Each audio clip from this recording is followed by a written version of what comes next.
के पात्र में जल भरकर रोली कुमकुम इत्यादि डालकर चावल डालकर सूर्य को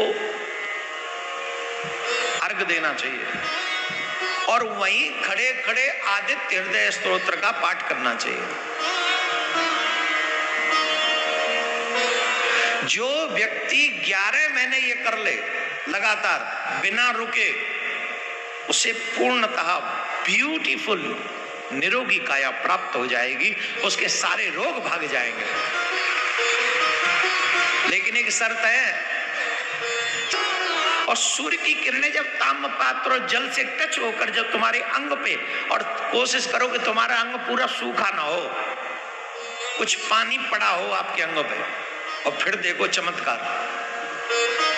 मेरे प्यारे, कोई भी डॉक्टर तुम्हें इतना अच्छा स्वस्थ नहीं कर सकता जितना अच्छा स्वस्थ सूर्य नारायण तुम्हें कर सकते हैं। इस उपाय के बाद,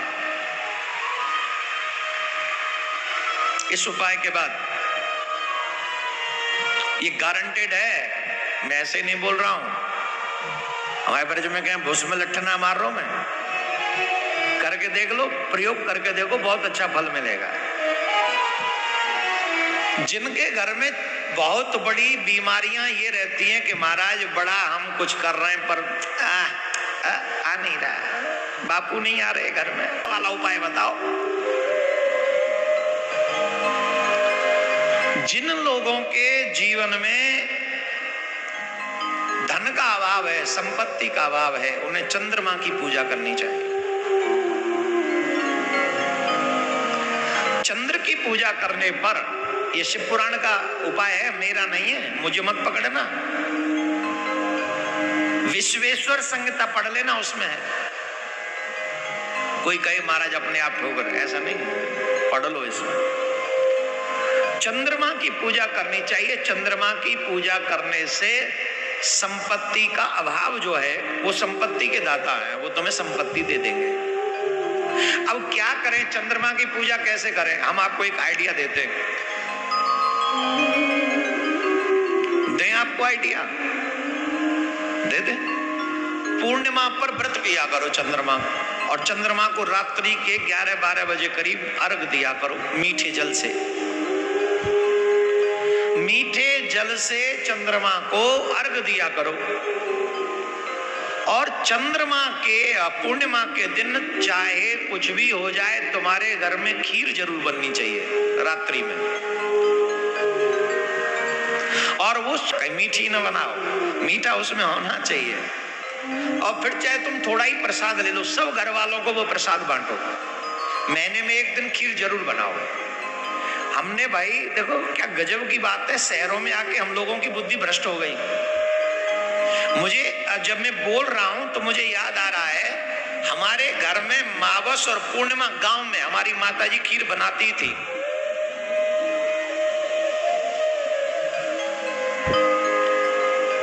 जिनके घर में गाय और भैंस होती थी, उनके घर में मावस और पूर्णिमा खीर बनती थी। देके खीर को भोग लगा के और प्रिया कांजू को समर्पित करके फिर पालो, फिर उसका चमत्कार देखो, तुम्हारे जीवन में कैसा चमत्कार लाता है। जीवन में जो तमाम व्याधियां आती हैं, वो मंगल की पूजा से समाप्त होती हैं। इत्यादि ये सभी 7 बारों के विषय में बताया गया। बोलो राधे राधे। जोर से बोलना पड़ेगा, और जोर से।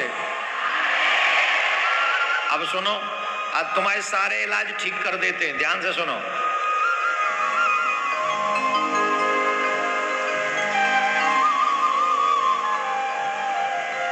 दोनों नेत्रों तथा मस्तक के रोग और कुष्ठ रोग की शांति के लिए भगवान सूर्य की पूजा करके ब्राह्मणों को भोजन कराए। तदनंतर ये नियम कितने दिन बोले? चाहे 1 दिन, चाहे 1 मास, चाहे 1 वर्ष अथवा 3 वर्ष तक लगातार ऐसा करना, ये साधन है। किनको बोले? जिनको नेत्रों में प्रॉब्लम हो, वो सूर्य की पूजा करे। 1 दिन, 1 महीना, 1 साल, 3 साल, ज्यादा से ज्यादा। जिनको नेत्रों में प्रॉब्लम है, जिनके माथे में, मस्तिष्क में कोई प्रॉब्लम है, कितनी बड़ी बात कही महाराज। जिनको कुष्ठ रोग है, कुष्ठ रोग, वो भी अगर ऐसी पूजा करेंगे, सूर्यदेव की पूजा करें, फिर ब्राह्मणों को भोजन करा दें, 1 ब्राह्मण, 5 ब्राह्मण, 11 ब्राह्मण, 10 ब्राह्मण, 51, सामर्थ्य अनुसार जितना भी ये क्रम कर लीजिए, आपको उस रोग से निवृत्ति मिल जाएगी, निवारण हो जाएगा। जरा रोग जरा आदि का नाश हो जाता है। इष्ट देव के नाम मंत्रों का जाप करना चाहिए। रविवार को सूर्य देव के लिए, अन्य देवताओं के लिए तथा ब्राह्मणों के लिए, जोर से बोलो, जोर से, विद्वानों को सोमवार के दिन संपत्ति की प्राप्ति के लिए लक्ष्मी आदि की पूजा करनी चाहिए तथा संपत्ति असपत्नीक ब्राह्मणों को घृत से बना हुआ, खीर में भी घी डाल के खिलाओ। ब्राह्मणों को भूमि के नाम का यज्ञ करते हैं तो खीर में घी मिला के आहुति दिलवाते हैं।